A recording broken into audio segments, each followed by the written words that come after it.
40 mètres, les gars. Le quiz. 40 mètres, les gars. Le quiz.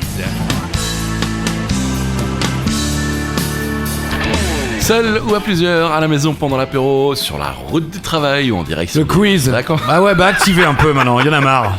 40 mètres, les gars. Le quiz. Merci.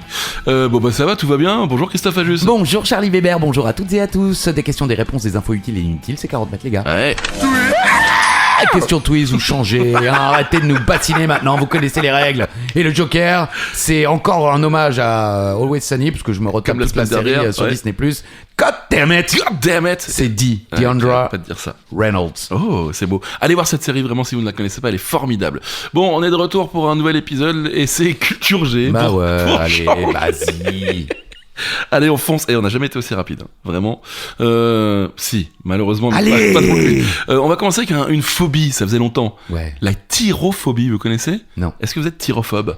non, je crois Non, pas. Non, ouais. Vous avez peur de, ou du, précisément, la tyrophobie. Ah, justement, dans 40 mètres les gars, Charlie a peur. Il est tyrophobe. Dès qu'il en voit, il se retient plus. Et donc il devient comme un animal. Comme souvent dans cette série. Et donc, si vous êtes tyrophobe, vous avez peur du fromage. Oh là là, les gars. C'est fou, non ? Ça va, arrêtez de vous inventer des peurs maintenant. Les personnes qui évitent désespérément le fromage seront peut-être ravies d'apprendre qu'il existe un mot pour décrire leur expérience. La tyrophobie, une peur irrationnelle ou disproportionnée du fromage. Ouais, les gars. Enfin, c'est pas drôle, pardon, je ris, c'est pas drôle une phobie.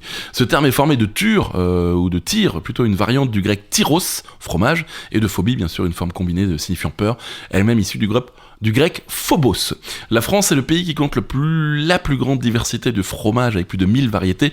C'est aussi de ceux où on en consomme le plus, bien sûr, mais étonnamment, quelques 6% de nos compatriotes seraient dégoûtés par cet aliment, et l'on vient de découvrir que dans leur cerveau, des neurones ordinairement dévoués au plaisir provoqueraient un sentiment de répulsion. Des chercheurs de l'université de Lyon et de l'université de Pierre et Marie Curie à Paris ont réalisé un sondage auprès de 332 personnes. Ah, ça a bossé dur, les gars. Je 332 personnes. Je savais que ça allait vous faire Bah, plaisir. quand même, sérieux. Pour s'apercevoir que 21 d'entre elles attribuaient au fromage un score de préférence de 0 ou 1 sur une échelle de 10 points.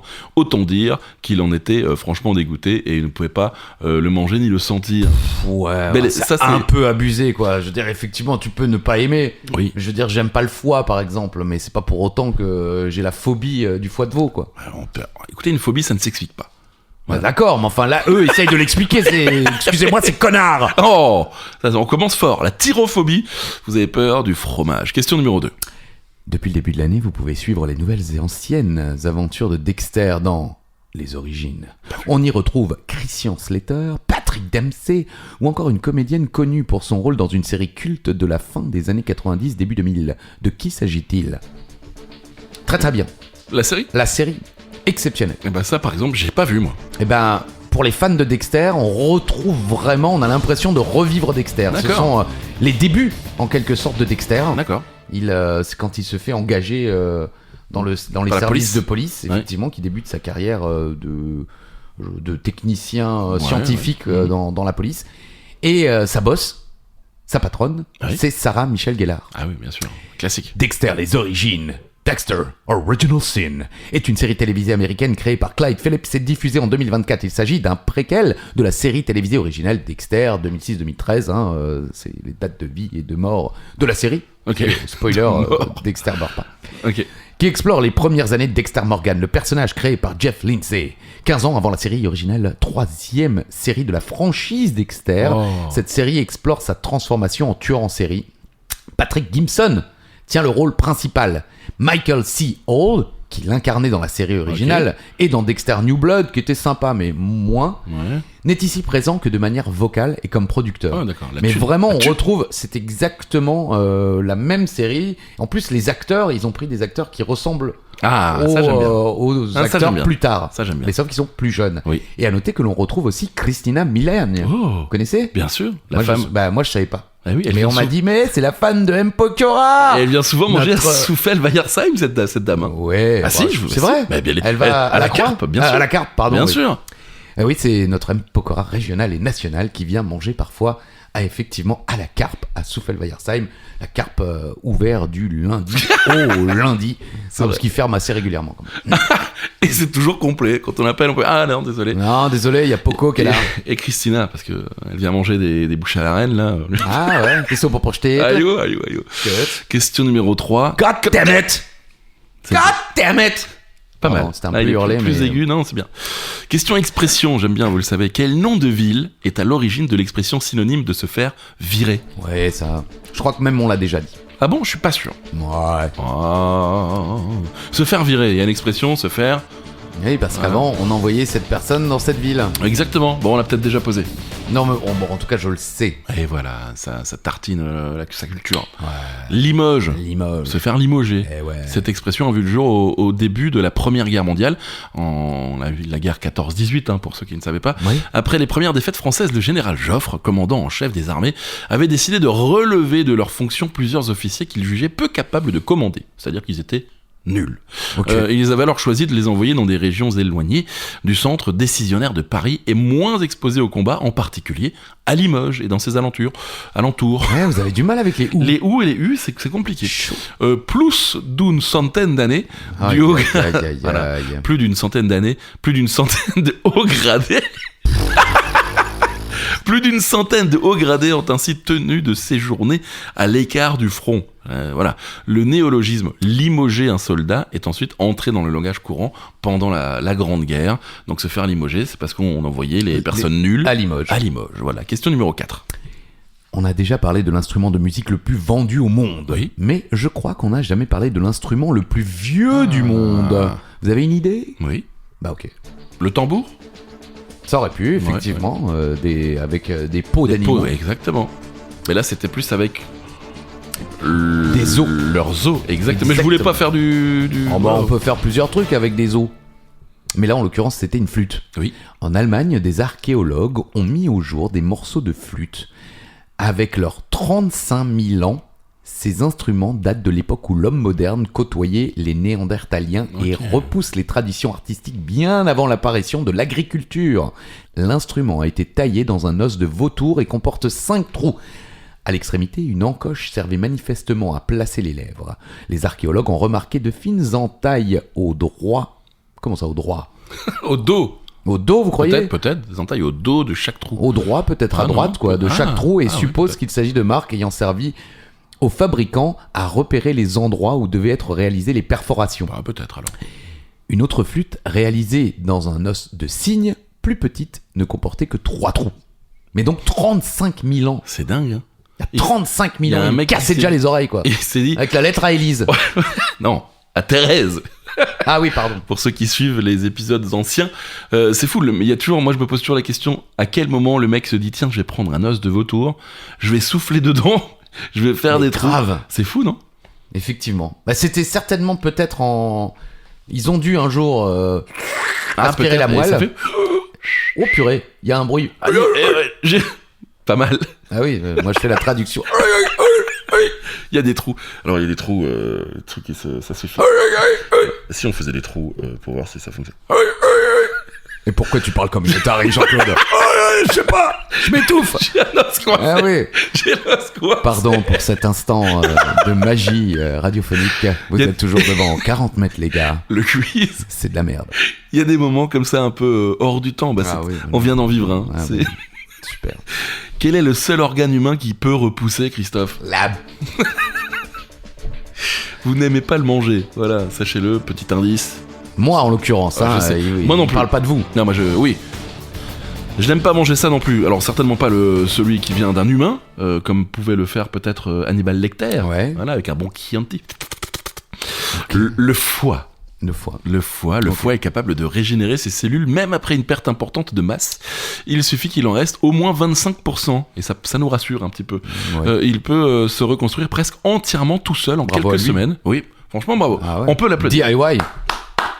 Bravo le foie. Do it yourself le foie. On appelle ça la régénération hépatique et c'est pas juste une cicatrisation, vraiment il se régénère. Il contient ce qu'on appelle des cellules hépatiques ou hépatocytes qui peuvent se multiplier rapidement quand une partie du foie est retirée, comme dans un don de foie par exemple. Ces cellules reçoivent le message qu'on N'a pas. Qu'il n'a pas copié-collé dans le message et il n'y a rien. Bon, fun fact, cette capacité est connue depuis l'Antiquité. Dans la mythologie grecque, Prométhée se faisait punir en ayant le foie mangé chaque jour par un aigle et il repoussait chaque nuit. Aïe. Donc, ouais, c'était pas sympa ça.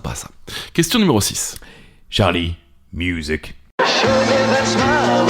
Show me that smile. Don't waste another minute on your crying. We're going. Vous venez d'entendre une partie du générique de la série Growing Pains. Évidemment, chez nous, elle avait un autre titre. Vous vous en souvenez ? Bien sûr. C'est un classique. C'est un classique. Bien sûr. Notre génération, Oui. effectivement, elle est restée dans les mémoires, même ça. si ce n'est pas la série la plus célèbre de C'est l'histoire. vrai, c'est vrai. Mais c'est notre jeunesse, quoi. Désolé pour les jeunes. Quoi de neuf, docteur ? Bien sûr. Growing Pains, crise de croissance ou maladie de jeunesse, pour la traduction littérale de ce titre américain, Ouais. est une sitcom télévisée en 166 épisodes Quand même. d'environ 25 minutes, créée par Neil Marlens, diffusée entre le 24 septembre 85 et le 25 avril 92 sur le réseau ABC. Et en France, elle est diffusée à partir du 5 juillet 87 sur Antenne 2, puis rediffusée dans l'émission Giga. Giga, c'était trop bien, Giga. Bah oui, c'était bien. Du 19 février 90 sur la même chaîne. Cette série met en scène la famille Seaver. Ça, je me souviens pas. C'était pas Colt Seaver, hein, Non, qui l'homme qui était tombe à pic. l'homme qui tombe à pic, mais Mike Seaver, notamment Son joué neveu. par Kurt Cameron, Bien sûr. célèbre. Pas du tout. Mais si, Kurt Cameron, vous voyez sa tête. Oui. C'était vraiment la star. Kurt Cameron, je vais regarder, continue. Oui. Et donc, cette série met en scène cette famille qui habite dans la banlieue de New York, dont le père est psychiatre et la mère est journaliste. On suit l'éducation parfois difficile de leurs enfants.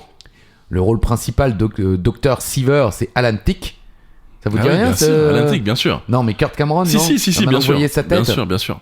Je Et me demande vous- s'il a pas joué dans Big, dans le film Big. Ah bon? Peut-être que je me trompe. Ben non, c'est... Oui, c'est Vous croyez qu'il Tom Hanks, mais je il crois l'a que c'est lui. interprété jeune? Et je crois que c'est lui. Vous pouvez descendre un petit Je peu vais parce vérifier. que ça y est, je suis arrivé au bout du texte. Merci. À noter, et je crois qu'on l'a déjà évoqué, mais Leonardo DiCaprio fait également partie de ce cast pour la saison 7. Il rejoint la famille Seaver en interprétant le rôle de Luke Brower. Ok. Mais voilà, et Kirk Cameron, qui a pas fait une grande carrière parce qu'après il est un petit peu tombé dans la religion. Ah. Et il a tenu des propos un petit peu, très sympa. On l'embrasse peut-être pas. En tout cas, il n'a pas joué dans Big. C'est pas Ouais, du tout il me lui. semblait que c'était tout le long, c'était comment il s'appelle? Bah, Tom Hanks. Voilà. Mais tout le long, quand c'était il est jeune, je crois que c'est Tom Hanks. Il Mais- était jeune, Tom Hanks. Oui, d'accord, mais quand il a 10 ans, c'est pas Tom Hanks. Ouais, ouais. Il n'y avait pas encore de morphing, comme on dit, ou de Non, IA. c'est vrai. L'IA. Ah, c'était bien vu. Ouais. J'adorais ce film. Il me rendait triste et me donnait envie de grandir. Bah oui, tout le monde. Et maintenant que je suis grand, j'aimerais bien. La merde. Voilà. Italien. Ça faisait longtemps. D'ailleurs, on a eu plein de messages. Oui, parce que le catch était en Italie. Exactement. Et il chantait Solamente Doué, c'est Oui, ça, non oui, je parle pas italien et puis Mais en je tout ne cas, veux pas merci. leur faire. Bah non, pas merci. Non, mais merci pour vos messages, c'est God sympa. ça. damn it. C'est le Joker. Et tiens, oui. Question twist. Elle est pas facile en plus, celle-là. Allez. Ouais. Après quel moment dans une journée, ça peut arriver à n'importe quel moment, peut-on sentir l'odeur du pétrichor?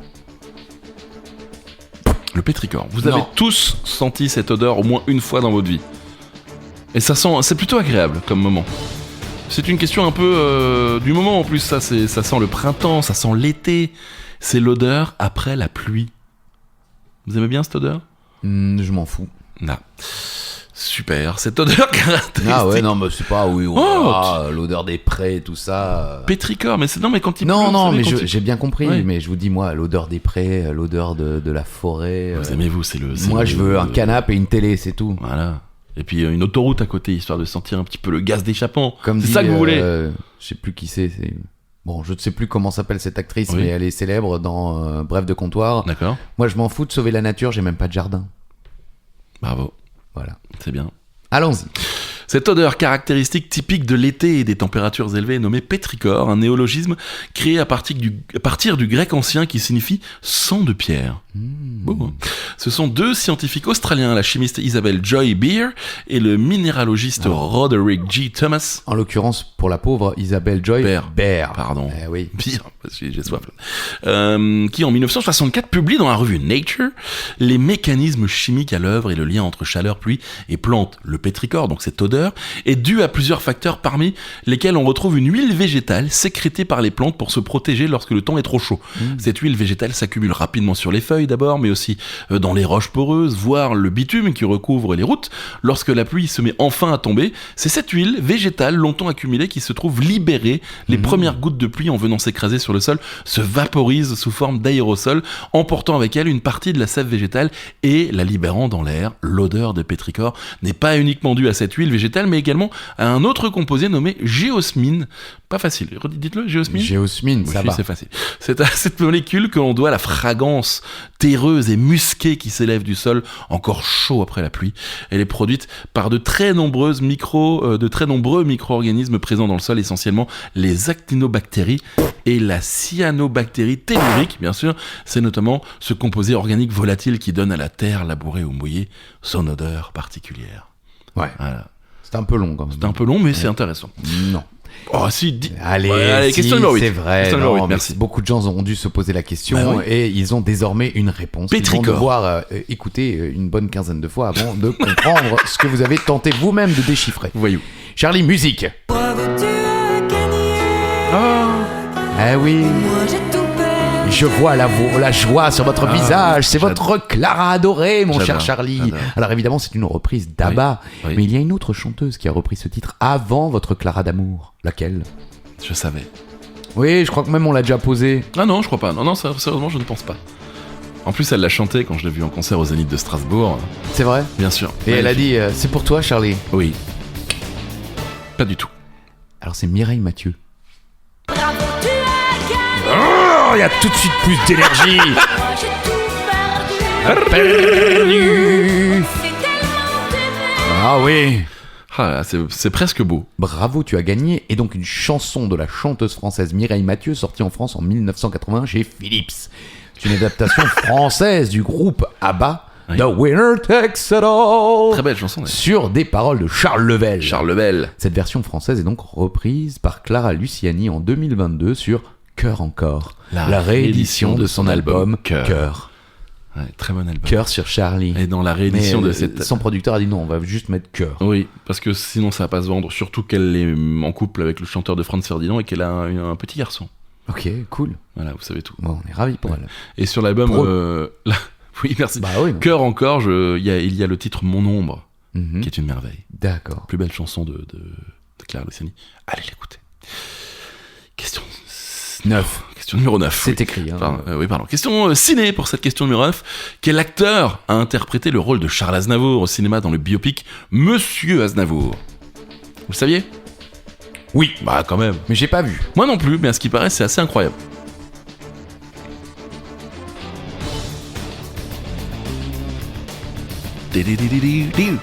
Bon, c'est Tahar Rahim, bien sûr.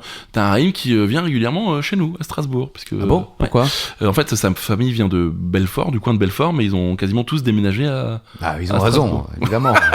Bon, on connaît des gens de Belfort et Oui, eux-mêmes ont ils- déménagé oui, ils- chez nous. Je veux dire, il y a vraiment, il y a un pattern. Hein. Oui. Monsieur Aznavour est un drame biographique français écrit et réalisé par Grand Corps Malade et Mehdi Idir, sorti en Ah, 2024. ça, je ne savais pas. Et oui, et justement, pour la petite histoire, les réalisateurs de Monsieur Aznavour, un duo qui a été approuvé par Charles Aznavour lui-même. C'est lui qui les a choisis avant sa disparition, notamment après avoir été impressionné par leur film Patient. Comme le raconte Idir, il a toujours pris soin de donner leur chance aux plus jeunes. Il se trouve qu'il est décédé le jour où nous avions tous rendez-vous pour lancer la production de Monsieur Aznavour. Donc c'est quand même lui qui a décidé. Ouais. Donc c'est encore plus beau.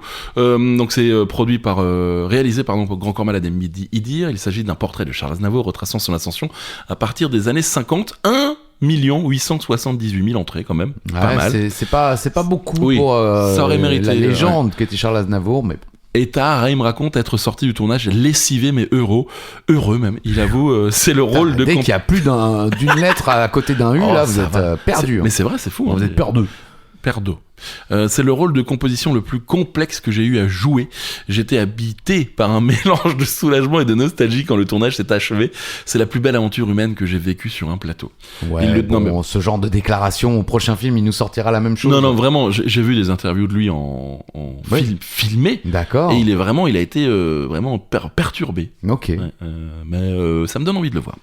Question numéro 10, et c'est la dernière question. Avant de devenir l'un des visages de TF1, Nikos Aliagas a débuté comme simple chroniqueur dans une émission de France 2.